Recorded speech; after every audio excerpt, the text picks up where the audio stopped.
ఉల్టా చోర్ కొత్వాలంకే డాంటే సామెత గుర్తుంది కదా, దొంగే దొంగ దొంగ అని అరవడం. పాకిస్తాన్ అదే చేస్తోంది. ఇప్పుడు తాజాగా వాడికి ఖైబర్ పఖ్తుంబా, లేకపోతే సింధ్, లేకపోతే గనక బెలూచిస్తాన్ ఈ ప్రాంతంలో వరుస ఎదురు దెబ్బలు తగులుతున్నాయి. గుర్తు తెలియని వ్యక్తులు అక్కడ ఉన్న తీవ్రవాద నేతలను చంపుతున్నారు, అట్లాగే అక్కడ ఉన్న సైన్యాన్ని చంపుతున్నారు, అక్కడ ఉన్న పోలీసుని చంపుతున్నారు. ఎవరా చంపుతున్నటువంటి వాళ్ళు అంటే ఎవరికి తెలియదు. కానీ సైన్యాన్ని చంపుతున్న వాళ్ళు ఎవరో అందరికీ తెలుసు. ఎవరు? టీటీపీ, తెహ్రీకి తాలిబాన్ పాకిస్తాన్.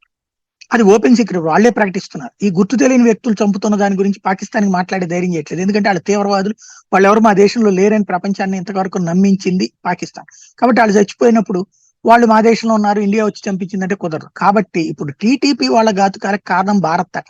టీడీపీ చేస్తున్న దాడులకు కారణం భారత్ అట. తాలిబాన్లను పక్కన ఓపెన్ గా చెప్తూ తెహ్రీకి తాలిబాన్ పాకిస్తాన్ అని చెప్తూ, రెండో పక్కన దానికి భారత్ కి లింక్ పెట్టేటువంటి పని. అసలు విషయం ఏంటంటే రాజౌరి పూంచ్ సెక్టార్ లో తాజాగా జైషే మహమ్మద్ పాకిస్తాన్ నుంచి ఆర్గనైజ్ చేస్తున్నటువంటి సంస్థ నడిపినటువంటి దాడుల్లో మన సైన్యం వీరమరణం పొందారు కదా, దాన్ని కవర్ చేయడం కోసం ఈ రివర్స్ గేమ్ అన్నమాట. ఐక్యరాజ్య సమితిలో కూర్చుని ఈ మాటలు మాట్లాడుతోంది.